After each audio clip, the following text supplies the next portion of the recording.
नमस्कार, जोहार। आज हम एक बार पुनः झारखंड सामान्य अध्ययन, जो खास करके जेपीएससी पर केंद्रित है, इस पाठ्यक्रम के एक अलग चैप्टर जिसका नाम है झारखंड में उग्रवाद की समस्या और उग्रवाद सरेंडर पॉलिसी, इन दोनों चीजों के बारे में चर्चा करेंगे।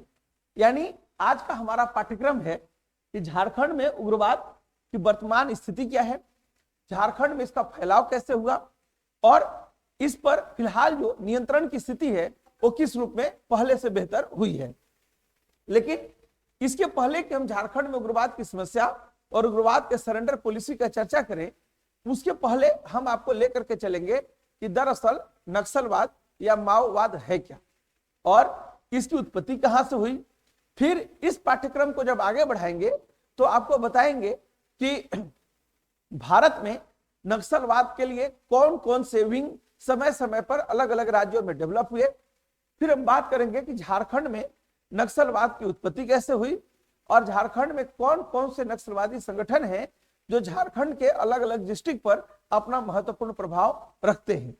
तो इसके पहले कि झारखंड के सरेंडर पॉलिसी की हम चर्चा करें, उसके पहले आपको नक्सलवाद, माओवाद के नाम से, एमसीसी के नाम से जिन शब्दों के बारे में आप खौफ खाते हैं, इन शब्दों के कुछ जुड़े जो रहस्य हैं उसकी चर्चा आपके साथ करते हैं। यहां से लेकर के हम आपको एक नए स्क्रीन पर चलते हैं और उस स्क्रीन से हमें कई सारी जानकारियां मिलनी शुरू हो जाती हैं। भारत में नक्सलवाद का इतिहास देखिए, भारत में नक्सलवाद के इतिहास पाठ्यक्रम में हम जाएंगे तो आपको बताते चले कि दरअसल 1967 में बंगाल से इस शब्द की उत्पत्ति थी। यानी कुल मिला जुला करके आपको एक बात बताते हैं, जब आधुनिक विश्व की शुरुआत हुई तो आधुनिक विश्व के निर्माण में एक वर्ड ने बड़ा महत्वपूर्ण भूमिका निभाई थी, उसका नाम था पूंजीवाद।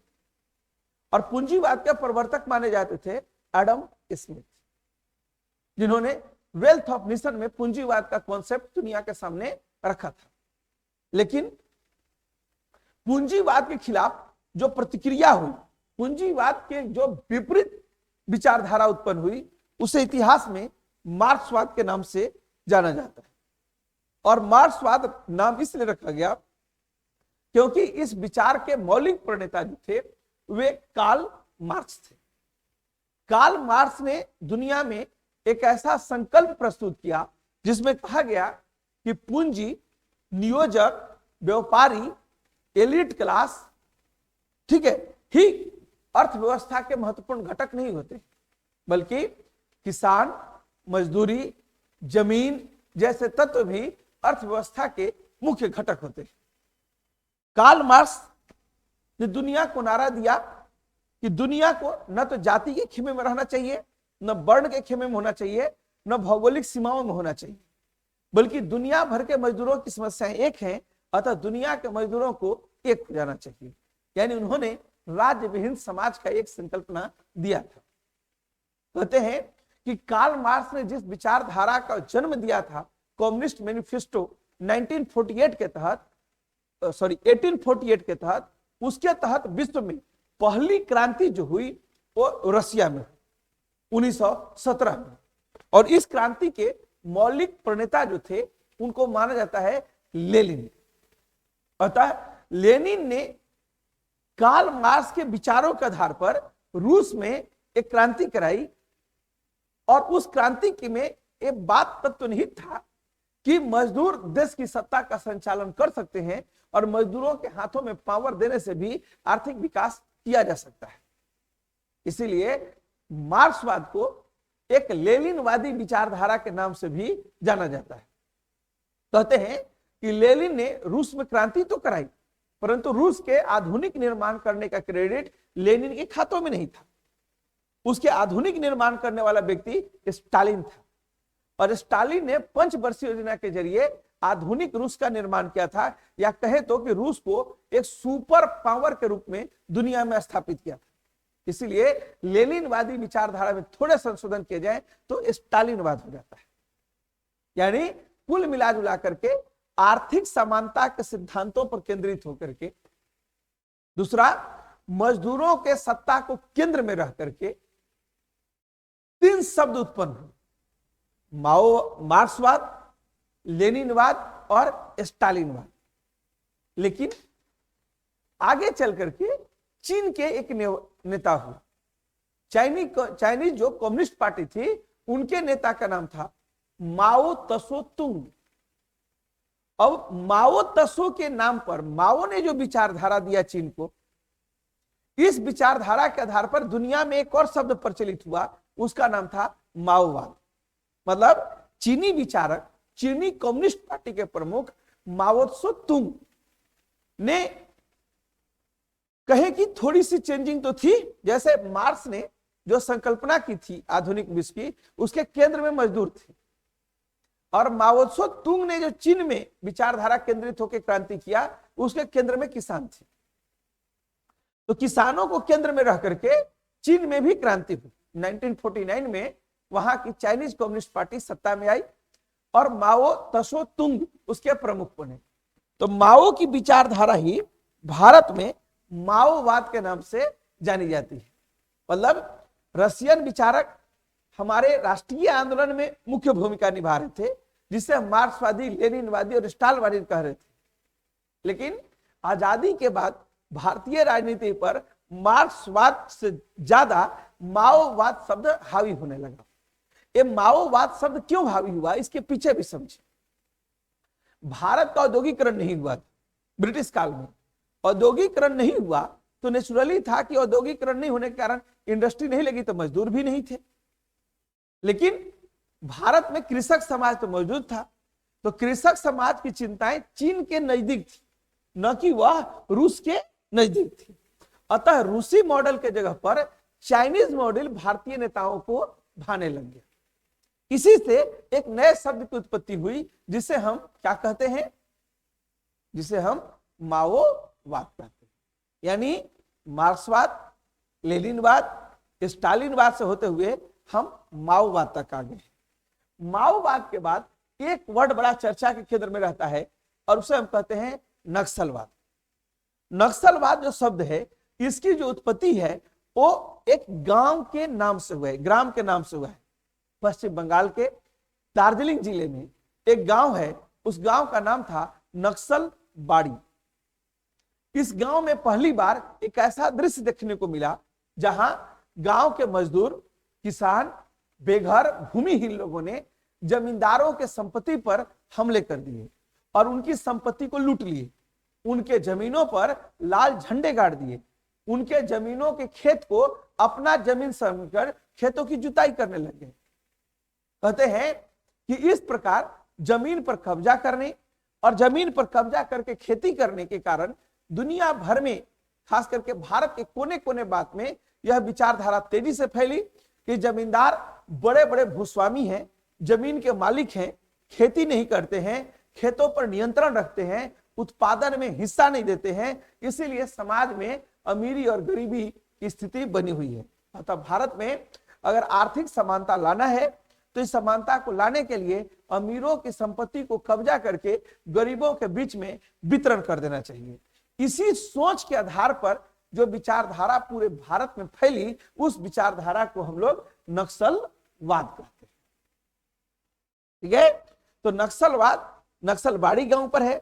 इसके सोच में क्या है कि अगर गांव में कोई जमींदार है, मुखिया है, भूस्वामी है, तो उसके जमीन पर बिना किसी अधिकार के ही लोग एक जन समूह के बल पर और जरूरत पड़े तो ताकत के बल पर, क्योंकि देखो ये माओवादी विचारधारा से प्रभावित लोग थे और माओवादी विचारधारा में एक लाइन बड़ा महत्वपूर्ण होता है कि सत्ता बंदूक के नाल से आती है। ट्रिगर पर बटन दबाइए तो आपको पावर मिलता है। ठीक है, तो कहा गया कि सत्ता जब बंदूक के नाल से निकलती है, तो यहां भी नक्सलवादी में जो समूह जुड़े हुए थे, इस समूह ने हथियार के बल पर, भीड़ की ताकत के बल पर लोगों की संपत्ति लूटकर उसके ऊपर जबरन कब्जा किया। बाद में जब बंगाल में कम्युनिस्ट पार्टी की सरकार बनी, तो जिन लोगों ने जिन जमीन पर कब्जा कर रखा था उस जमीन का मालिकाना हक उन्हें ट्रांसफर कर दिया और इस प्रकार उनका नियंत्रण, इस प्रक्रिया को लोकतांत्रिक प्रक्रिया में भू सुधार कार्यक्रम का नाम दिया गया। यह हमने भूमि सुधार कार्यक्रम को लागू किया है। कहते हैं कि बंगाल में इस विचारधारा के पोषण करने वाले लोग जो थे वे दो व्यक्ति बेहद महत्वपूर्ण थे। एक का नाम था चारू मजुमदार और दूसरे व्यक्ति का नाम था कानू सान्याल। चारू मजुमदार और कानू सान्याल ने ही जो नक्सलवाद जिसको हम बोल रहे नक्सलवादी की सोच को पूरे भारत में फैलाने का निश्चय किया और इसके लिए अलग से एक संगठन बनाने का भी निश्चय किया। आगे चल करके भारतीय कम्युनिस्टवादी, मार्क्सवादी, लेनिनवादी के नाम से एक नया संगठन दीपांकर भट्टाचार्य जैसे लोगों ने बनाया, जिसे कहा जाता है कि यह भारत में एमसीसी जैसे संगठनों का पॉलिटिकल विंग है। सीपीआई का एक ऐसा विंग है जो नक्सलवादी विचारधारा से ग्रस्त है। बात करते हैं, इन दोनों नेताओं ने जब बंगाल में इस प्रक्रिया को आगे बढ़ाया तो देखते ही देखते पूरे के पूरे भारत के अलग अलग राज्यों में भी ऐसी घटनाएं घटित होने लगी। मामले की गंभीरता को देखते हुए उस समय सत्ता में बैठी हुई इंदिरा गांधी की सरकार ने यह निश्चय किया कि हम नक्सल मूवमेंट को कुचल देंगे और इसके लिए ऑपरेशन स्टीप ग्लिच नामक एक मूवमेंट चलाया। ऑपरेशन स्टीप ग्लिच के परिणाम स्वरूप चारू मजुमदार जैसे नेता गिरफ्तार हुए और इन्हें जेलों में रखा गया। 10 दिनों के बाद जेल में ही रहस्यमय तरीके से चारू मजुमदार का निधन हो गया। बात करें कानू सान्याल की, तो कानू सान्याल लंबे समय तक नक्सलवादी विचारधारा को आगे ले गए। उन्होंने एक बड़ी चर्चित किताब लिखी जिसका नाम था द गाइड। इस किताब के कई वॉल्यूम हैं और इस वॉल्यूम के जरिए उन्होंने बताया कि नक्सलवाद का मौलिक उद्देश्य क्या है और इसे हासिल करने के लिए तरीके कौन से आजमाए जाने चाहिए। लेकिन अफसोस की बात कि 2010 में उन्होंने इस बात को स्वीकार किया कि नक्सलवाद जिस मौलिक मुद्दे को लेकर के प्रकट हुआ था यह आंदोलन अब दिशाहीन हो गया है और इसी सोच के साथ उन्होंने 2010 में आत्महत्या कर ली, यानी सुसाइड कर ली। ठीक है, तो एक पहले दौर की बात है। कहते हैं कि ऑपरेशन स्टीप ग्लिच के समाप्ति के बाद इतिहास में एक नई दृष्टिकोण का विकास हुआ और जिस नए दृष्टिकोण की मैं बात कर रहा हूं उसी के तहत बिहार में भी नक्सलवादी विचारधारा तेजी से फैली। बिहार में जिसके नेतृत्व में यह विचारधारा आगे फैली इसका नाम था एमसीसी, माओइस्ट कम्युनिस्ट सेंटर। आपको बताते चले कि माओइस्ट कम्युनिस्ट सेंटर जो एमसीसी था इसका पुराना नाम जो है वो था दक्षिण देश। दक्षिण देश जो संगठन था वो 1969 में बना था और यही संगठन बाद में आप देखिए तो 1975 में एमसीसी के नाम से आया। इस संगठन में दो लोगों ने मुख्य भूमिका निभाई, एक कन्हैया चटर्जी थे और दूसरा अमूल्य सेन। इन दोनों की ही सहायता से एमसीसी का गठन हुआ था 1975 में और यह बिहार में कह सकते हैं कि नक्सलवाद को झंडा उठा करके आगे बढ़ाने वाला सबसे मुख्य संगठन है। यही एमसीसी, क्योंकि बिहार पहले झारखंड बिहार का ही भाग था, तो एमसीसी विचारधारा झारखंड में भी फैली और झारखंड में भी जब हम जाके देखेंगे तो झारखंड में जितने भी प्रकार के नक्सली संगठन सक्रिय हैं उन नक्सली संगठनों में सबसे बड़ा और मजबूत संगठन आज भी एमसीसी बना हुआ है। यानी 1975 से बना हुआ संगठन काम कर रहा है। इसके प्रणेता उस समय कन्हैया चटर्जी और अमूल्य सेन हुआ करते थे। इस घटना के बाद थोड़ा सा साइड में आपको लेकर चलते हैं तो स्क्रीन पर आपको दिखाई दे रहा है PWG यानी पीपुल्स वार ग्रुप। 1980 के दशक तक एक बार नक्सलवाद ठंडा पड़ चुका था। ऐसे में आंध्र प्रदेश और वर्तमान तेलंगाना राज्य के बीच में आप अगर देखेंगे तो इस क्षेत्र में कुंडापल्ली सिद्धारमैया के द्वारा इस संगठन को स्थापित किया गया और 1980 में स्थापित यह संगठन एक समय ऐसा आया कि आंध्र प्रदेश में कई अधिकारियों एवं नेताओं के साथ एक ऐसी कार्रवाई की जिसके कारण जो WG पीपुल्स वार जो ग्रुप था वह अचानक भारत ही नहीं दुनिया के पटल पर आ गया। धीरे धीरे इस संगठन के ऊपर भी कार्रवाई हुई और इसकी गतिविधियां सीमित हुई। कहते हैं कि 1990 के दशक के बाद धीरे धीरे ही सही लेकिन उग्रवादी गतिविधियों में कमी दर्ज की गई। इससे अपनी घटती शक्ति को देखते हुए इन दोनों संगठन PWG और MCC ने 2004 में यह निश्चय किया कि ये दोनों आपस में मर्ज हो जाएंगे। आज की तिथि में ये दोनों संगठन आपस में मर्ज हो गए हैं और मर्ज होकर के भारत के कोने कोने में अपने गतिविधियों को अंजाम दे रहे हैं। MCC के काम करने के तौर तरीकों पर प्रकाश डालें तो कहा जाता है कि यह संगठन दो विंग में बटा हुआ होता है। एक इसका आर्मी विंग है और एक जनरल विंग है। आर्मी विंग के जो सदस्य होते हैं उनको स्क्वाड कहते हैं और इनको विशेष ट्रेनिंग एवं प्रशिक्षण दिया जाता है। खास करके ग्रामीण समाज, पिछड़े समाज में रहने वाले लोगों, छोटे छोटे बच्चों को बंदूक चलाने की ट्रेनिंग दी जाती है और यह सिखाया जाता है कि उनके हकों पर अमीरों ने कब्जा कर रखा है और पुलिस प्रशासन जो तंत्र है वह अमीरों की रक्षा के लिए बनाई गई है। इससे गरीबों का कोई लेना देना नहीं है। ठीक है, तो इस परिप्रेक्ष्य में MCC अपने दोनों दस्तों के जरिए जहां वे उसके सामान्य विंग के द्वारा जो सबसे बड़ा कार्यक्रम चलाया जाता है उसे हम कहते हैं जन अदालत या पैरेलल गवर्नमेंट यानी समानांतर सरकार। ठीक है, जबकि स्क्वाड के द्वारा जो होता है वो सैनिक घटनाओं को अंजाम दिया जाता है। जन अदालत क्या है, समानांतर सरकारें क्या होती हैं, नक्सलियों के द्वारा लगाए जाने वाले समानांतर सरकार क्या होते हैं, इन सब को समझने के लिए छोटा सा देखिए समानांतर सरकार का मतलब क्या होता है। जब एक साथ दो सरकार काम करे तो हम उसे क्या कहते हैं, समानांतर सरकार बोलते हैं। जैसे एक एग्जांपल सब समझाते हैं। अगर हम लोगों की कोई बाइक कभी चोरी हो गई तो जो हमारी बाइक चोरी होगी तो हम कंप्लेंट कहां रजिस्टर कराने जाएंगे, पुलिस के पास। ठीक है, और हमें न्याय कौन देगा, कोर्ट। इसी प्रकार ग्रामीण क्षेत्रों में अगर कोई व्यक्ति का गाय बैल चोरी हो जाए, उसके कुदाल चोरी हो जाए तो केस करने के लिए पुलिस तंत्र और कोर्ट होने के बावजूद भी नक्सलियों के पास जाता है। नक्सली उसके लिए एक अदालत बैठाते हैं, उस अदालत में केस को रजिस्टर किया जाता है, दोनों पक्षों की बात को सुना जाता है और अंत में फैसला ऑन द स्पॉट होता है।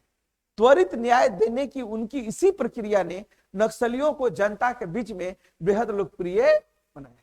कहने का मतलब अगर हम आज के डेट में अगर हमारी बाइक चोरी होती है तो जब हम जाते हैं तो पुलिस हमारे साथ जो व्यवहार करती है वो अच्छा नहीं होता है। उसे लगता है कि यही चोर है, कहां लगाए थे, क्यों लगाए थे, स्टैंड लॉक किए थे कि नहीं, मतलब चोरों ने ऐसा क्यों किया, इस पर उनका ध्यान नहीं रहता है। आपने क्या क्या ऐसी गलती की कि आपकी चोरी हुई, ताकि सामने वो आपको डांट सके, इस पर फोकस होकर हुए काम करते हैं। लेकिन अगर यही काम नक्सली की जन अदालत में होना हो तो वे बिना कोई क्वेश्चन पूछे बोलते हैं कि तुम्हारा बाइक मिलेगा, रुको हम लोग इस पर अदालत बैठाते हैं। चंद दिनों के भीतर मुजरिम को पकड़ते हैं, अदालत बैठती है, उसको पैसा वापस मिलता है। तो एक सत्ता, भारत के नागरिक एक हैं, एक सत्ता के संचालन के लिए जब पावर के दो सेंटर खड़े हो जाएं, दो जगह से जजमेंट मिलने लगे, तो इसी स्थिति को हम क्या कहते हैं, समानांतर सरकार बोलते हैं। ठीक है, तो नक्सलियों के द्वारा समानांतर सरकारों का संचालन करने के कारण इनकी लोकप्रियता बहुत तेजी से बढ़ी है और इनके स्क्वाड दस्तों के टारगेट पर सरकारी अधिकारी होते हैं, पुलिस बल होती है और उनके ऊपर वे खतरनाक कार्रवाई करते हैं। इनके कार्यशैली में सबसे बड़ा चीज है कि ये कभी भी आमने सामने के फेयर वार नहीं लड़ते, फेयर वार नहीं लड़ते, ये छद्म युद्ध, प्रॉक्सी वार लड़ते। मतलब वे ट्रैप करते हैं कि आप हमारे मोहल्ले में आइए, आप हमारी गलियों में आइए, और आप हमारे मोहल्ले और गलियों में जब आएंगे आपको हम अपने क्षेत्र में बुलाएंगे तो वे लैंड माइन्स बिछा कर रहते हैं। जो गाड़ियों से पुलिस प्रशासन आती है उनके रास्ते जो भटका के बुलाए जाते हैं उन्हें लैंड माइन्स के द्वारा उड़ा दिया जाता है। ठीक है, तो वे आमने सामने की लड़ाई लड़ना नहीं चाहते, वे पीछे से लड़ना चाहते हैं और बम विस्फोट करके, लैंड माइन्स का विस्फोट करा करके भारी क्षति पहुंचाते हैं। अब बात, चूंकि देखो नक्सलवाद एक बड़ा टॉपिक, मेरा तो अपना PhD भी नक्सलवाद पर ही है, तो मैं अगर बोलूंगा तो 4-5 दिन तक बोलते रह जाऊं। इसलिए मैं इसके ऊपर ज्यादा गहराई पर आपको नहीं लेके जाता हूं, क्योंकि हमारा जो पाठ्यक्रम है उसको समझना है। कुल मिलाजुला करके आप इतनी बात तो समझ चुके होंगे कि मार्क्सवाद, लेनिनवाद, स्टालिनवाद, माओवाद, नक्सलवाद, ये सब वे वर्ड हैं जिनके जरिए समाज का जो पिछड़ा वर्ग है, जो गरीब वर्ग है, खास करके जो भूमिहीन लोग हैं, जिनके पास रोजगार नहीं है और जिसे अमीरों ने अपने चंगुल में विविध प्रकार से फंसा रखा है, उनको अमीरों, पूंजीपतियों, ठीक है, भू सरदारों से मुक्ति दिला करके उन्हें ही पावर सौंप करके उनके द्वारा ही सत्ता का संचालन करके आर्थिक समानता लाने के प्रयास को इस नाम से जाना जाता है। ठीक है, अब यहां पर यही है कि इसे सही माना जाए या गलत माना जाए, ये तो बाद में जब हम लोग आएंगे तो कई बिंदु पर बात करते समय इसकी चर्चा को उठाएंगे ना।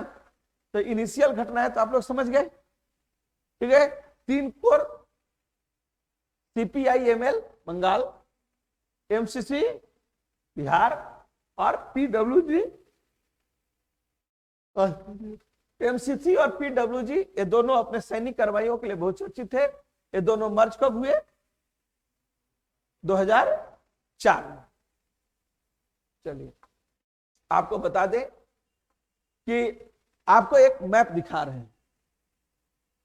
कहा जाता है कि जो नक्सलवाद बंगाल के नक्सलबाड़ी नामक ग्राम से पैदा हुआ था, इस नक्सलवाद का अगर पूरा इतिहास हम लोग देखें तो ये नेपाल से लेकर आंध्र प्रदेश तक। इसके लिए देखो एक वर्ड यूज किया जाता है और वर्ड है यह है जी कि भारत में जो नक्सलिज्म है, ठीक है, ये नक्सलिज्म पशुपति से लेकर तिरुपति तक फैला हुआ है। क्या कहते हैं इसको? पशुपति से लेकर तिरुपति तक। ये जो पशुपति वर्ड है तो आपको बता दें नेपाल में पशुपतिनाथ का मंदिर है ना, और आंध्रा में तमिलनाडु के सीमा के पास एक बहुत फेमस मंदिर है जिसका नाम है तिरुपति। तो सामान्य भाषा में लोग बोलते हैं कि भारत में नक्सलवाद पशुपति से लेकर तिरुपति तक फैला हुआ है, यानी यह आंध्र प्रदेश से लेकर नेपाल तक आपस में इंटरलिंक है।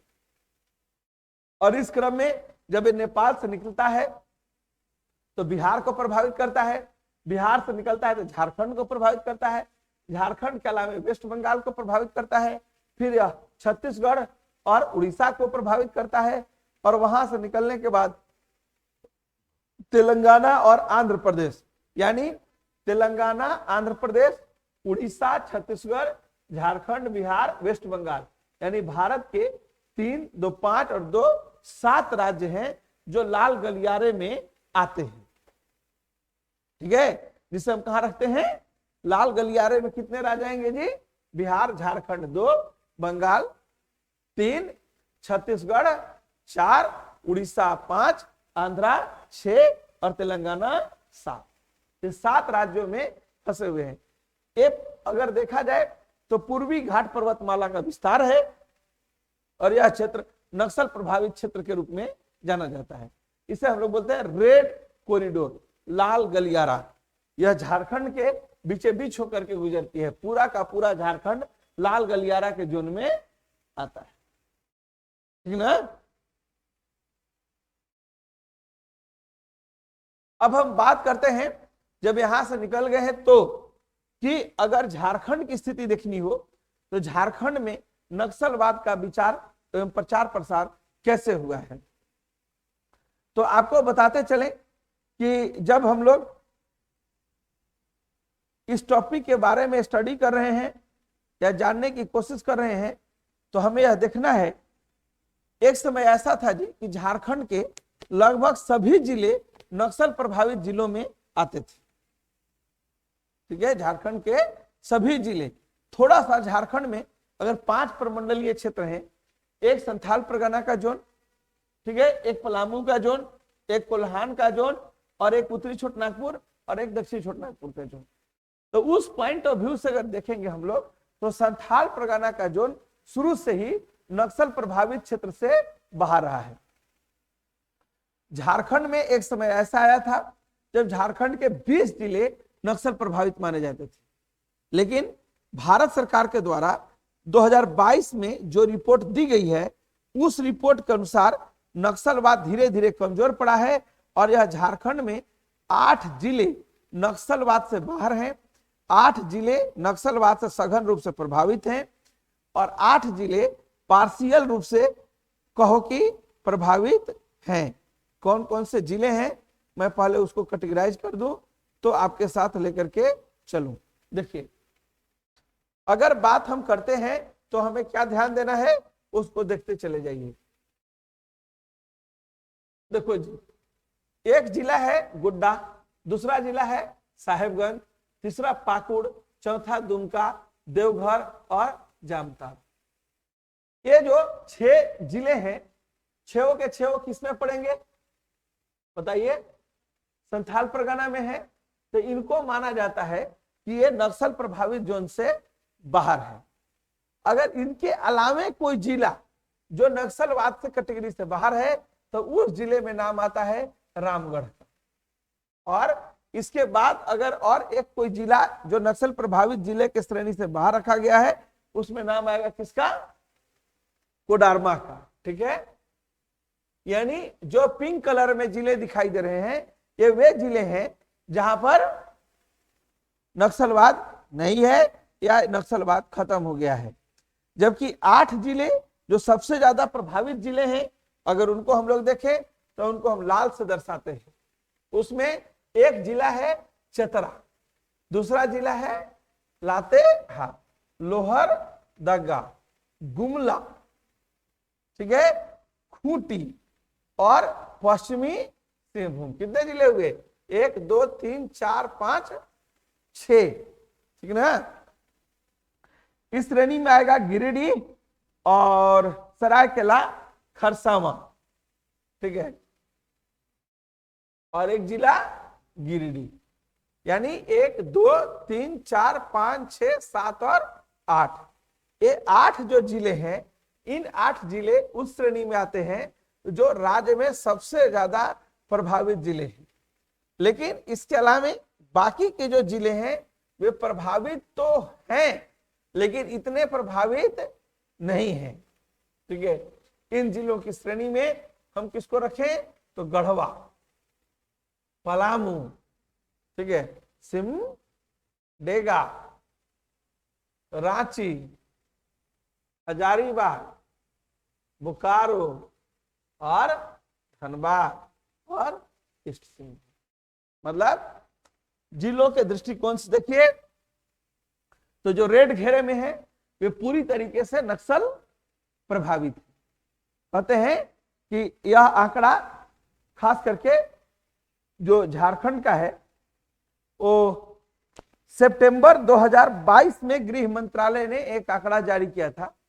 उस आंकड़े में कहा गया था कि झारखंड में 8 जिले गहराई से प्रभावित हैं, 8 जिले क्या हैं? सघन नहीं लेकिन सामान्य रूप से प्रभावित हैं और 8 जिलों को नक्सल जोन से हम लोग बाहर कर दिए हैं। तो 24 जिलों में यही कैटेगरी झारखंड में विद्यमान है जो आंकड़े हमें कहते हैं।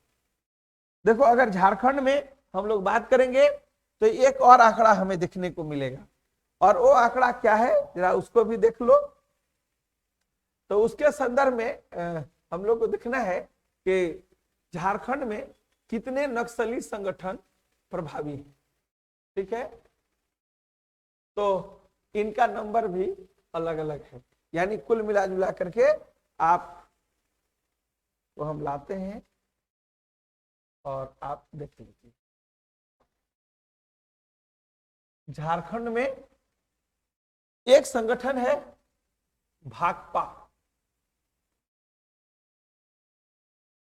माओवादी।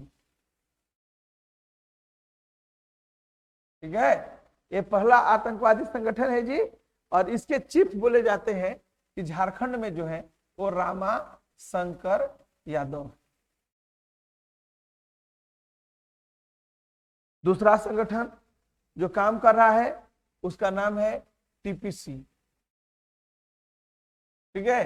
टीपीसी के हेड के तौर पर काम करते हुए दिखाई देंगे आपको ब्रजेश गंझू।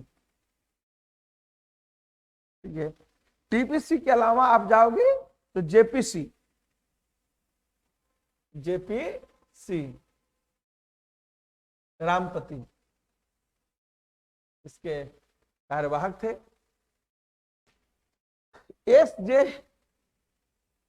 एम एम, ठीक है, इसके संचालन की जिम्मेवारी उठाई थी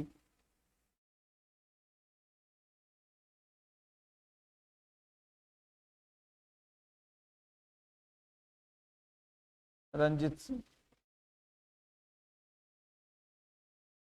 ठीक है। और PLFI, PLFI इसके प्रमुख थे दिनेश गो। अभी ये गिरफ्तार हो चुके हैं और सरकार के शिकंजे में हैं।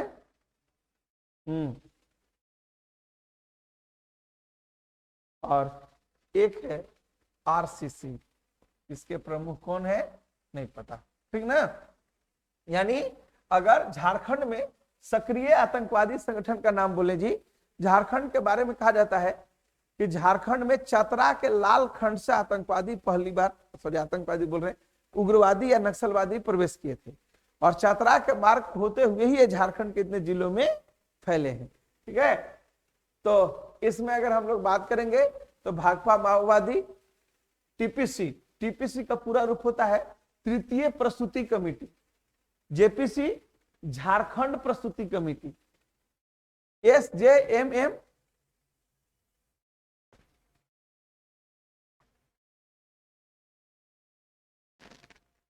इसका मतलब हुआ संघर्ष जन मुक्ति मोर्चा।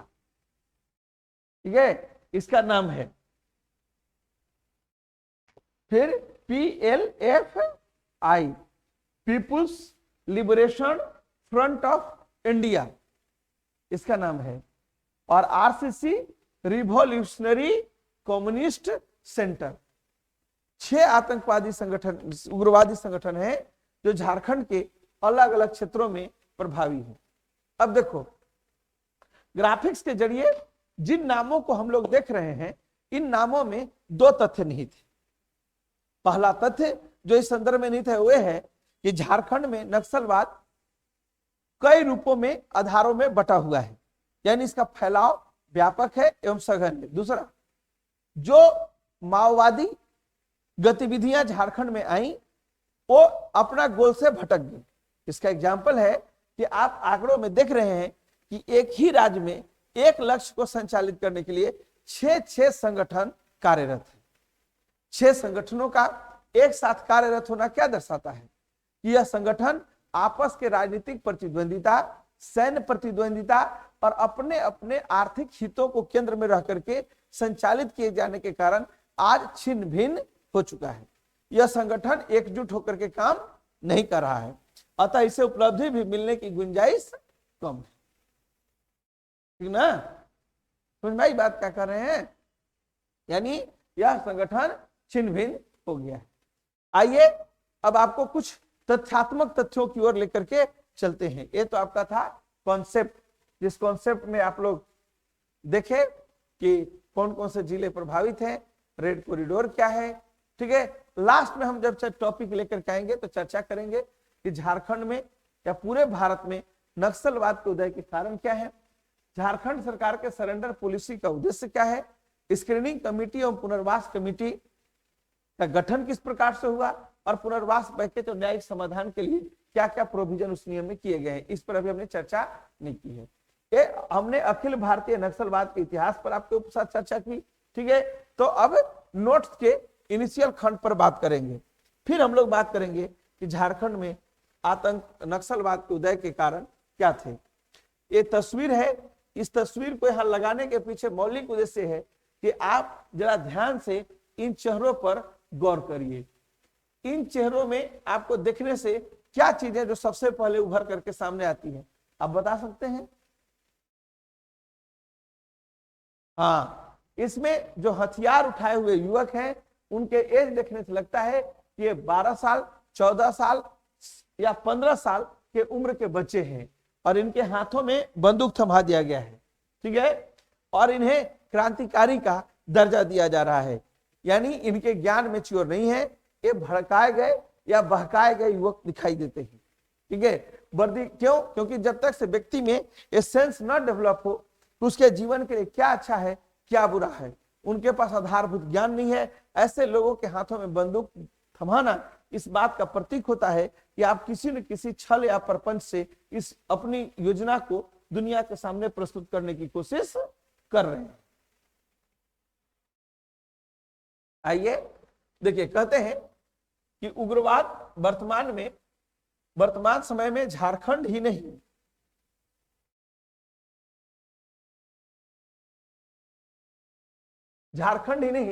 भारत के लिए बड़ी समस्या है और इस देश में इंटरनल सिक्योरिटी के लिहाज से सबसे बड़ी समस्या मानी जाती है। देखो, एक्सटर्नल सिक्योरिटी में तुम जाओगे तो सबसे बड़ी समस्या क्या है? आतंकवाद है ना। थी पिछली सरकारों ने जो पिछले 8-10 साल में काम किए, इसे देश के भीतर कोई आतंकवादी घटना घटित नहीं हुई, इसलिए हम उसके महत्व को अभी गंभीरता को समझ नहीं पा रहे। लेकिन देश के भीतर अगर देश की ही व्यवस्था को कोई चैलेंज कर रहा है तो सबसे बड़ा ताकत या सबसे बड़ा जो फोर्स है वो क्या है? अगर इसे जानना हो अब क्या बताएंगे, बताइए। उसका नाम है नक्सलवाद। सबसे बड़ी समस्या क्या है? नक्सलवाद है। भारत में नक्सलवादी आंदोलन की शुरुआत किस वर्ष हुई? ये भी एक बड़ा क्वेश्चन है। तो इस प्रश्न का उत्तर है कि भारत में नक्सलवादी घटनाओं की शुरुआत 1967 से हुई। कहां से हुई? तो राज्य वाइज देखेंगे तो पश्चिम बंगाल से हुई। और किस स्थान से हुई, अगर इस प्रश्न का उत्तर खोज रहे हैं तो यह नक्सलबाड़ी से। इसके प्रणेता कौन थे? तो कानू सन्याल एवं चारू मजुमदार, ठीक है। कहते हैं कि झारखंड में वामपंथी विचारधारा का प्रवेश किस वर्ष हुआ? तो 1980 में हुआ। आपको बताए हैं कहां से हुआ? तो झारखंड में चतरा के लाल खंड को माना जाता है कि यहीं से पहली नक्सल घटना दर्ज की गई थी, जिसके बाद यह आगे बढ़ी। आज झारखंड में नक्सलवादी विचारधारा को आगे ले जाने के लिए कई छोटे छोटे संगठन सक्रिय हैं। एमसीसी भाकपा माओवादी, टीपीसी तृतीय प्रस्तुति कमेटी, जेपीसी झारखंड प्रस्तुति कमेटी, एसजेएम जन Sangharsh Jan Mukti Morcha, PLFI people liberation front of India, JJMP Jharkhand Jan Mukti परिषद, आरसीसी रिवोल्यूशनरी कम्युनिस्ट सेंटर सहित कई वामपंथी उग्रवादी संगठन इस घटना में लिप्त हैं। तथा राज्य में एक समय ऐसा आया था, खास करके 2010 में, जब राज्य के 24 में से 22 जिले उग्रवाद प्रभावित थे, ठीक है। देखो, अभी भारत सरकार लगातार रिपोर्ट जारी कर रही है कि हमारे द्वारा जो ऑपरेशन ग्रीन हंट, प्रहार या कोई और योजना, विकास योजना चलाई जा रही है, इसके परिणाम स्वरूप नक्सलियों की कमर टूट गई है, उनके ऊपर बैन लगाए गए हैं, उनके आर्थिक स्रोत नष्ट किए गए हैं, विकास होने के कारण लोग समाज के मुख्य धारा में लौट आए हैं। इससे एक समय देश में 145 जिले नक्सल प्रभावित थे और आज के डेट में वो घट करके 90 रह गए हैं। 90 में भी सघन प्रभावित जिले और भी कम हुए हैं। अभी हमने देखा कि झारखंड में क्या स्थिति है।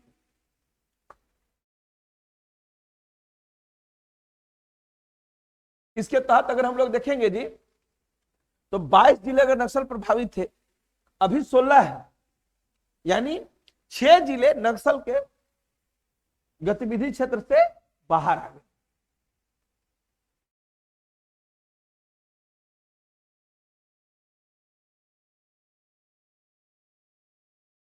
आगे देखो, झारखंड में अगर नक्सली संगठनों का पुराना इतिहास देखें तो जो भाकपा माओवादी है, इसके प्रमुख हुआ करते थे रामाशंकर यादव, और यह राज्य के सभी जिलों में अपना वर्चस्व कायम किए हुए था। टीपीसी जिसके प्रमुख ब्रजेश गंजू हैं, ये सिमडेगा, पलामू, लोहरदगा, लातेहार, गुमला और रांची। मतलब क्या बोलोगे?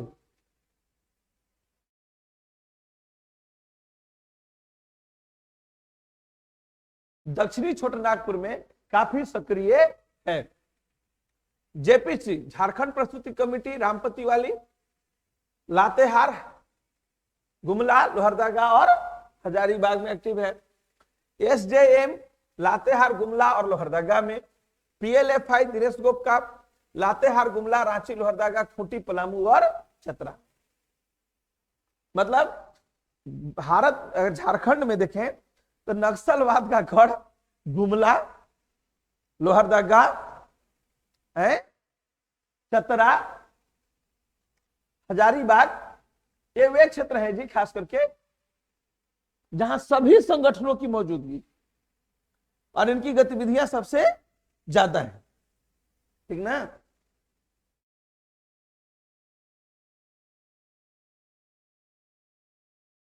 आगे देखिए, इसके ऊपर थोड़ी देर में हम चर्चा करेंगे। उसके पहले देखिए, झारखंड में उग्रवाद की घटनाएं लगातार बढ़ती रही।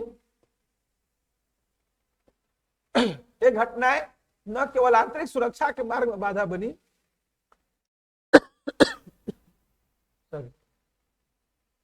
बल्कि इसने राज्य के आर्थिक विकास को भी रोक दिया था। परिणामतः झारखंड में खनिजों की अपार संसाधनों के बावजूद सुरक्षा, सड़क, बिजली परियोजनाओं की कमजोरी के कारण औद्योगिक विकास भी ठहर गया। झारखंड सरकार द्वारा नक्सलियों के खिलाफ ऑपरेशन ऑक्टोपस, लाइन याद रखिएगा, आरंभ करने के कारण केंद्रीय बल एवं सुरक्षा एजेंसियों के सतत प्रयासों से स्थिति में बदलाव आई है। और 22 दिसंबर 2022 को गृह मंत्रालय ने जो आंकड़े जारी किए, इसके अनुसार अति नक्सल प्रभावित जिले केवल 8 रह गए हैं। चतरा, लातेहार, गिरिडीह, गुमला, लोहरदगा, सरायकेला खरसावां, पश्चिमी सिंहभूम और खूंटी। सामान्य नक्सल प्रभावित जिलों में रांची, बोकारो, धनबाद, पूर्वी सिंहभूम, गढ़वा, हजारीबाग, पलामू और सिमडेगा। जबकि देवघर, दुमका, जामताड़ा, पाकुड़, साहेबगंज, गोड्डा, रामगढ़ एवं कोडरमा, ये 8 जिले ऐसे हैं जो नक्सल मुक्त जिले। ठीक ना? यानी क्या बदलाव आया? 22 जिले कभी नक्सल प्रभावित हुआ करते थे, वे आज प्रभावित जोन में कितने रह गए हैं? 16। ठीक है? ये स्थिति में बदलाव है, इसकी चर्चा हमने ऑलरेडी किया है। राज्य में सुरक्षा बलों द्वारा चलाए जा रहे ऑपरेशन की वजह से क्या हो रहा है, गौर करिएगा जी। नक्सल घटनाओं में लगातार कमी आ रही है। प्रतिबंधित उग्रवादी संगठन भाकपा माओवादी 22, पीएलएफआई 13, टीपीसी 9, जेजेएमपी 10 घटनाओं को अंजाम दिया गया। 2020 से 22 तक कुल 108 मुठभेड़ हुए और इस मुठभेड़ में 27 नक्सली मारे गए। इसी अवधि में 45 नक्सलियों ने सरेंडर भी किया है। 1131 नक्सलियों की गिरफ्तारी की गई है। नक्सलियों द्वारा पुलिस से लूटे गए 138 हथियार बरामद किए गए हैं और 774 आईईडी ब्लास्ट करने वाले बम बारूद भी बरामद किए गए हैं। मतलब ये आंकड़े क्या दर्शाते हैं? देखो, हम लोग बोलते हैं ना कि नरेंद्र मोदी गवर्नमेंट जब से आई है 2014 के बाद, तो फिजा बदल गई। ठीक है? उसने आर्थिक स्रोतों को रोक लगा दिया है और नक्सलियों के ऊपर स्टेट गवर्नमेंट के साथ मिलकर इंटीग्रेटेड ऑपरेशन लगातार चला रही है। इसका असर क्या हुआ? ठीक है? आप देखिए, पहले ज्यादातर पुलिस वाले मारे जाते थे और नक्सली नहीं मारे जाते थे, नहीं के बराबर। अब पूरा गणित क्या हो गया है? उल्टा हो गया है। मतलब आप देखो ना कि 2020 से 22 2 साल में 27 नक्सली मारे गए और माओवादियों ने 22, पीएलएफआई ने 13, टीपीसी 9, 2 साल में मात्र 10 एक्टिविटीज इनकी है। ठीक है? 1131 नक्सली गिरफ्तार हुए हैं। बहुत बड़ा नंबर है। 27 नक्सली मारे हैं, 45 ने सरेंडर किया। सुरक्षा बलों के लगातार अभियान के कारण सरकार ने नक्सली क्षेत्रों में कैंप बनाए हैं। झारखंड का बात करें, बुढ़ा पहाड़, पारसनाथ, सरंडा, पोराहाट, पोड़हाट कहां है जी? है? और चतरा गया के सीमावर्ती इलाकों में 25 नए फॉरवर्ड पोस्ट कैंप स्थापित किए गए। वहीं इन क्षेत्रों में 15 नए पोस्ट और बनाए जा रहे हैं। इससे इन इलाकों में अगर कोई नक्सली घटना होती है तो सुरक्षा बल तुरंत मोर्चे पर ऑपरेशन के लिए भेजे जा सकते हैं। आपको देखिए एक बात बताते हैं कि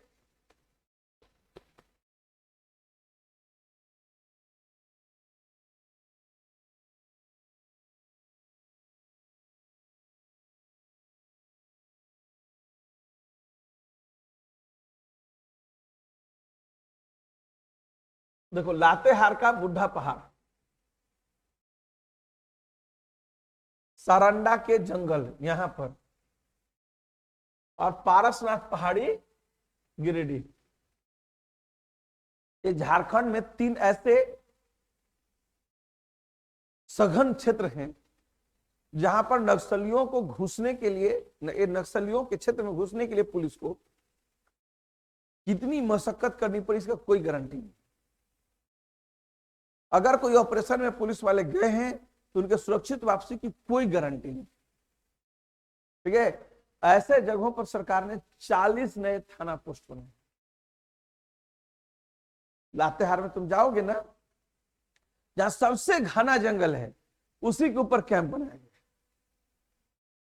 ठीक है, तो ऐसे कार्यों को करने से क्या हुआ है असर जी, कि सुरक्षा बलों के कारण इनके मनोबल कमजोर हुए हैं। आगे देखिए, झारखंड में खूंटी, सरायकेला, खरसावां में 1 करोड़ के इनामी अनलदा का दस्ता सक्रिय है। अनलदा मतलब नक्सली का नाम है, नक्सली के नेता है। ठीक है, इन्हीं का दादागिरी चलता है वहां। पारसनाथ में भी 1 करोड़ का इनामी मिसिर बेसरा का दस्ता सक्रिय है। गिरिडीह और बोकारो के क्षेत्र में जाइएगा तो 1 करोड़ का इनाम वाले नक्सली पतिराम माझी का प्रभाव है। विगत 3 वर्षों में 25 लाख के इनामी मुधेश्वर उरांव, दिनेश नगेसिया, काली मुंडा, रीता माला, पीएलएफआई में 10 लाख के इनामी सनीचर सुरीन, जितेंद्र यादव, लाका पाहन सहित 27 नक्सली मार गिराए गए।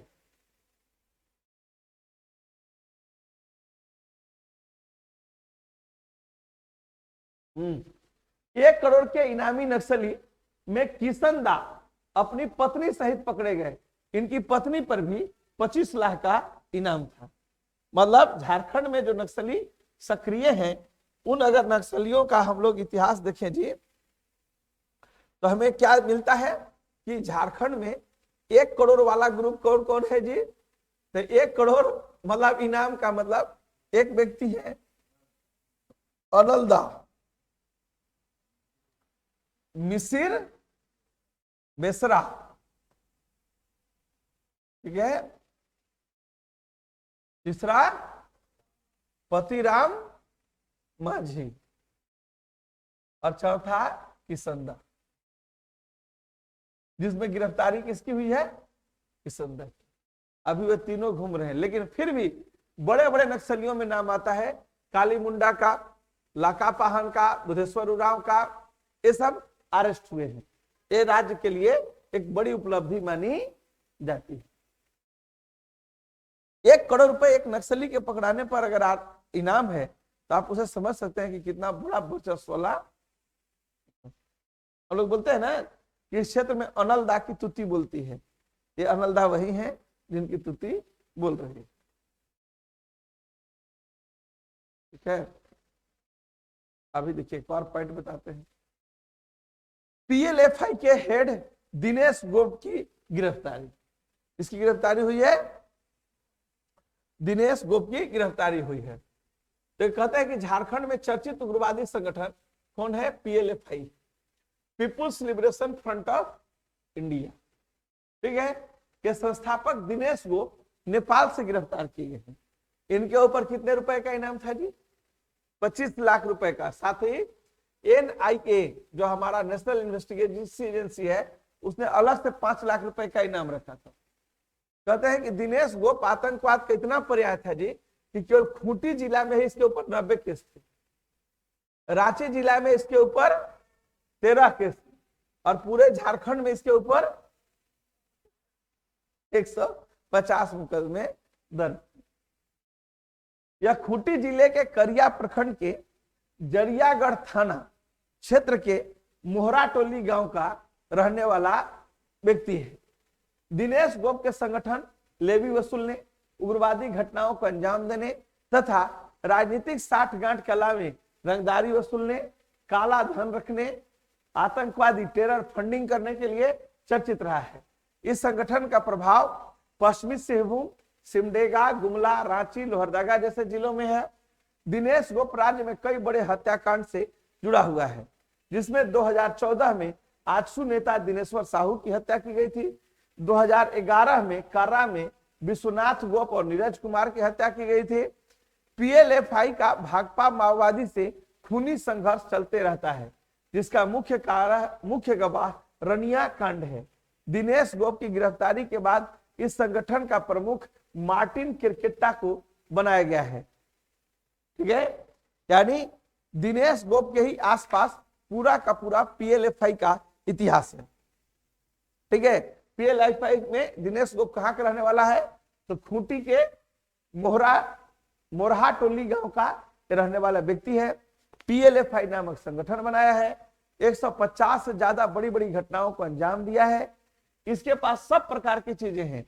यह सरकार के विकास कामों में लेवी वसूलता है, ठीक है, और इसका एमसीसी से 36 का रिश्ता है, ठीक है। बहुत सारा लोग तो ये भी बोलते हैं, आरोप लगाते हैं कि यह झारखंड पुलिस ने ही पीएलएफआई को खड़ा किया, ठीक है, ताकि एमसीसी के कैडर पीएलएफआई ज्वाइन करें और एमसीसी और पीएलएफआई को ही आपस में लड़ा दिया जाए, ताकि राज्य में नक्सल वारदात घट जाए, ठीक है। और रनिया कांड बहुत फेमस कांड है जी, ये भी खूंटी से ही संबंधित है, जिसमें इन लोग भाकपा माओवादी के मेंबर की हत्या करते थे, मतलब, और भाकपा माओवादी आकर के पीएलएफआई के मेंबर की हत्या कर देते थे। तो दोनों एक दूसरे के जान के दुश्मन बने हुए थे, ठीक है। तो ये हुआ कि झारखंड में लेटेस्ट मूवमेंट क्या हो रहा है। तो बड़ी घटनाओं में दिनेश गोप की गिरफ्तारी, लाका पाहन की हत्या, नगेसिया की हत्या, ये सब बड़ी बड़ी घटनाएं हैं। और हमने बताया कि 2020 और 22 जो लेटेस्ट आंकड़े हैं, उन आंकड़ों में कितने नक्सली गिरफ्तार हुए, कितने नक्सली मारे गए, कितने नक्सली जो है सो सरेंडर किए। तो ये एक बिग अचीवमेंट है। ये सब असर इसी कारण हुआ है। इसके पीछे 3-4 कारण है। ऑपरेशन ग्रीन हंट केंद्र सरकार चला रही है, राज्य सरकार ऑपरेशन ऑक्टोपस चला रही है, ठीक है। और अभी बहुत सारे ऐसे दस्ता बनाए गए हैं, ऐसे कमांडो का ग्रुप बनाया गया है जो नक्सल ऑपरेशन में बहुत माहिर हैं और जिनको जियोग्राफिकल स्टैटिस्टिक्स वगैरह का झारखंड के बारे में गहरी समझ एवं जानकारी है। तो उसके कारण घटा है। अब सवाल लास्ट में ये उठता है कि हम इसके पहले कि कानून के प्रोविजन के ऊपर जाएं, हमें ये जानना चाहिए कि झारखंड में नक्सलवाद गतिविधि के विकास के पीछे कौन से कारक जिम्मेवार हैं। देखो, सबसे पहले तो हम लोग बोलते हैं कि राजनीति एवं वामपंथी उग्रवाद के बीच आपस में इनडायरेक्ट गठजोड़ है। मतलब झारखंड में नक्सलवाद की समस्या अगर बड़ा रूप लिए हुए है, तो इसके पीछे एक जो प्रबल कारण, चाहे जो जिम्मेवार माना गया, उनमें से एक कारण क्या है बता सकते हैं? कि नेताओं और नक्सलियों के बीच में एक इनडायरेक्ट गठजोड़ है। मतलब अगर नहीं रहेगा तो सोचो, खूंटी में कोई भी नेता अगर जंगल क्षेत्रों में चुनाव प्रचार करने जा सकते हैं अगर नक्सली न चाहे तो? अगर वे चुनाव का बहिष्कार कर दें तो आप जा पाइएगा? तो कई नेता ही हैं जो कि नक्सलियों को सहयोग कर रहे हैं। उन दोनों के बीच में एक साठगांठ है, ठीक ना। तो जब तक नक्सलियों को राजनीतिक संरक्षण प्राप्त होगा तब तक उनका समूल अंत होना कभी भी संभव नहीं है। दूसरी चीज, कमजोर, अक्षम एवं भ्रष्ट न्यायिक व्यवस्था। सरकारी सिस्टम में करप्शन है, और उससे भी बड़ी चीज है कि सरकार के अफसरों में काम करने के प्रति इच्छा शक्ति का अभाव है। कोई भी सरकारी अधिकारी ग्रामीण क्षेत्र का दौरा नहीं करना चाहते, ग्रामीण क्षेत्र के विकास का ठीक से रिव्यू नहीं करते हैं। सरकार लगातार प्रयास करी है, जब जब ये प्रयास होता है इसके अच्छे रिजल्ट आते हैं। तो सरकार में इच्छा शक्ति का अभाव है, वह ग्रामीण समस्याओं का हल नहीं करना चाहता है। अब मान लीजिए आप ही, क्या जेपीएससी कराना सचमुच इतना कठिन है? लेकिन अगर सरकार 5 साल में जेपीएससी नहीं करा पा रही है तो इसका मतलब है कि सरकार में विल पावर का अभाव है, इच्छा शक्ति का अभाव है, और कोई दूसरा कारक जिम्मेवार नहीं। तीसरा, झारखंड में अस्थिर एवं गठबंधन की राजनीति। मतलब झारखंड में, हालांकि ये बातें अभी नहीं कही जा सकती हैं क्योंकि झारखंड में अभी हेमंत सोरेन भी अपना 5 साल का कार्यकाल पूरा करने जा रहे हैं। इसके पहले रघुवर दास ने भी 5 साल का कार्यकाल पूरा किया है। तो स्पष्ट रूप से ये चीजें हैं कि अब अस्थायी सरकारें नहीं है। लेकिन इनिशियल फेज में देखिए तो बाबूलाल मरांडी की सरकार हो, अर्जुन मुंडा की सरकार हो, हेमंत सोरेन की सरकार हो, शिबू सोरेन की सरकार हो, मधु कोड़ा की सरकार हो, सरकारों का कार्यकाल छोटा होता था, कई दलों की सरकार होती थी, और कुछ दल नक्सलियों के संपर्क में रहते थे, तो बहुत सारी गतिविधियां भी रुक जाती। अभी ही जैसे झारखंड मुक्ति मोर्चा की सरकार है, तो एक समय नक्सलियों के प्रति सिंपैथी दिखाने के लिए शिबू सोरेन ने कहा था कि मैं सबसे बड़ा नक्सली, नक्सली होने में कोई गलती नहीं है। अगर सरकार ऐसा कहेगी तो नक्सलियों के मंसूबे बढ़ेंगे। और देखो, हमारे सिस्टम में किसी को दुख हो सकती है, किसी को तकलीफ हो सकती है, लेकिन हमारा संविधान कहता है कि कानून आप अपने हाथ में नहीं ले सकते। अगला आदमी को आप देख रहे हैं कि वो चोर है, लेकिन आप उसे रोड पर खड़ा होकर के जूता नहीं मार सकते। आप उसे पकड़ के पुलिस के हवाले कीजिए, पुलिस भले करप्ट हो छोड़ दो, जज भले करप्ट हो उसमें सजा न दो न दे, लेकिन आप जज नहीं बन सकते, आप पुलिस नहीं बन सकते हैं। इसका हमें ख्याल रखना पड़ता है। दूसरा, झारखंड का भौगोलिक बनावट स्वाभाविक है। झारखंड जंगल प्रदेश है, भू बचा कोई समतल जोन नहीं है, तो नक्सलियों के लिए ये आरामगाह होता है जी। वे मैदानी इलाके में आते हैं, घटना को अंजाम देते हैं और पहाड़ में चले जाते हैं। पहाड़ उनके लिए सुरक्षित ठिकाना काम करता है। तो जंगल, पर्वत एवं ऊंचा वच होने के कारण नक्सलियों के पास एक प्रकार से एक सुरक्षित जोन है जहां उनके पास सिक्योरिटी हासिल होती है। वे जियोग्राफिकल स्टेटस के एक्सपर्ट होते हैं, उनको पता होता है कौन सा रास्ता किधर जाता है। वे घटना को अंजाम यहां देते हैं और घटना को अंजाम देके कहीं और निकल जाते हैं। इसी प्रकार आदिवासियों में अशिक्षा, गरीबी और बेरोजगारी की स्थिति है। झारखंड में ट्राइबल कम्युनिटी, खास करके एसी कम्युनिटी में देखिए तो पूरा का पूरा यह व्यक्ति शिक्षा से महरूम है, रोजगार नहीं है, बेरोजगार है। ऐसे में नक्सली अगर इनके घरों में आते हैं और बोलते हैं कि हम आपके बच्चे को रोजगार देंगे, हम नक्सल सेवा में भर्ती करेंगे, इसके लिए सैलरी देंगे, आपको आत्मसम्मान देंगे, तो आसानी से ये युवक ऐसे मामलों में ट्रैप हो जाते हैं। फिर औद्योगिक विस्थापन जैसी समस्या, मैंने पिछले ही क्लास में चर्चा किया है कि झारखंड में इंडस्ट्री बड़े पैमाने पर लगे, लेकिन आदिवासी और मूलवासी को अपना घर छोड़ करके जहां तहां रहना पड़ा। जो लोगों की जमीन छीनी गई उनके साथ सरकार का जो रवैया रहा, उनको पुनर्वास के लिए सरकार का जो सोच थी वो बेहद खराब थी। तो जो व्यक्ति सड़क पर आ जाए, उसकी जमीन छीन जाए, उसे रहने के लिए घर न हो, उन व्यक्तियों को अगर नक्सली आश्रय देते हैं तो उनका स्वाभाविक जुड़ाव नक्सलियों के साथ हो जाता है। ठीक है। भूमि संबंधी विवादों को उत्पन्न होना, झारखंड में भूमि सुधार प्रक्रिया बेहद कमजोर है। यानी जमीन का आवंटन होना, हर आदमी के पास जमीन होना, सरकार के द्वारा जमीन का वितरण करना, जमीन का रिकॉर्ड रखना, इस मामलों में सरकार लापरवाह है, जवाबदेह नहीं है। और जब भी कोई जमीन के मामलों में डिस्प्यूट होता है, दो लोग आपस में लड़ते हैं, तो ये अपना केस लेकर कहां चले जाते हैं? नक्सली के पास चले जाते हैं। और जब ये नक्सली के पास चले जाते हैं तो यहीं से नक्सलियों को गांव में अपना पांव जमाने का आधार मिल जाता है। ठीक है, ग्रामीण क्षेत्रों में विकास का न होना स्वाभाविक है। गांव में अगर सरकारी योजनाएं नहीं पहुंची हैं, सरकारी लाभ नहीं मिलना है, तो वे इस मामले में मानते हैं कि जो माओवादियों की सरकार है वो ज्यादा बेहतर है। कमजोर एवं खर्चीली न्याय प्रणाली, मैं देखो हमेशा बोलता हूं कि बहुत कम लोग इस बात पर ध्यान देते हैं कि जो झारखंड में या भारत में जो नक्सलवाद फैला हुआ है उसमें गरीबी, बेरोजगारी, भूमिहीन होना, ठीक है, भ्रष्ट नौकरशाही होना कोई बड़ा आधार नहीं है। कोई बड़ा आधार नहीं है, मैं बोलता हूं। ठीक है, क्योंकि अगर ऐसा होता, ठीक है, तो गरीबी, बेरोजगारी तो मध्य प्रदेश में भी है, तो नक्सली वहां होने चाहिए थे। ठीक है, यहां सबसे बड़ा कारण अगर कोई है तो है न्याय प्रणाली का अभाव। छोटी छोटी चीजों के ऊपर हमारे देश में न्याय करने वाला कोई मैकेनिज्म।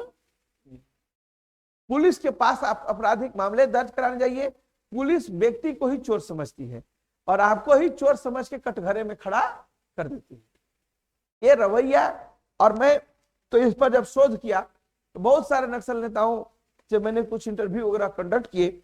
जब मैंने इंटरव्यू कंडक्ट किए तो उन लोग में से मैक्सिमम का बैकग्राउंड जब खोज के देखोगे ना कि आप नक्सलियों के संपर्क में क्यों गए, तो ये बोलते हैं कि मेरा 5 केजी मिर्चा खलिहान में पसारा हुआ था, कोई चुरा के ले गया, दे नहीं रहा था, तो हम नक्सली के पास केस कर दिए।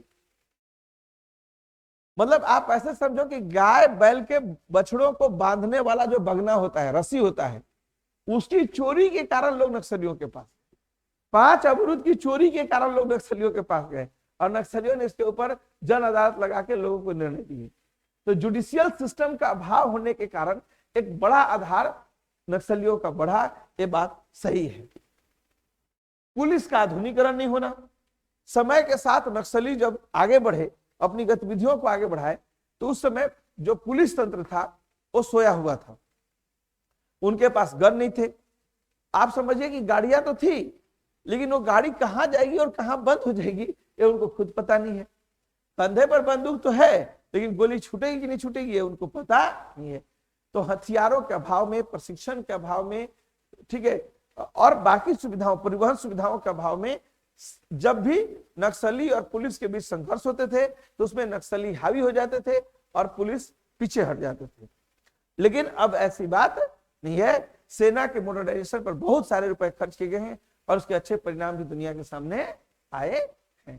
ठीक है, तो ये एक बेसिक कारण है कि कहीं भी नक्सलवाद का प्रचार प्रसार क्यों हुआ। इसके लिए गरीबी, बेरोजगारी, जंगल विस्थापन, पुलिस का गैर जिम्मेदार रवैया, ठीक है, और ये सब वे कारण थे जिसके कारण की नक्सलवाद फला फूला और दुनिया में आगे बढ़ा। ठीक ना। तो ये हुआ आप लोग को कि झारखंड में उग्रवाद के उदय के कारण क्या है, सक्रिय संगठन कौन से हैं, अखिल भारतीय लेवल पर यह कैसे आगे बढ़ा, इन सब चीजों की हमने चर्चा की। अब अगले खंड में जब हम लोग चलेंगे तो हम लोग देखेंगे कि झारखंड सरकार की नक्सलियों की इस गतिविधि को कम करने के लिए जो सरेंडर पॉलिसी लाया गया है, उस पॉलिसी में क्या क्या प्रोविजन है। और वो पॉलिसी शुरुआत में तो ज्यादा असर नहीं दिखा रही थी, लेकिन 2015 में जब पिछली सरकार, रघुवर दास की सरकार थी, उन्होंने जब लागू किया इस नियम को, तो उसके बाद सरेंडर करने की गतिविधियों में काफी तेजी आई है धीरे धीरे से।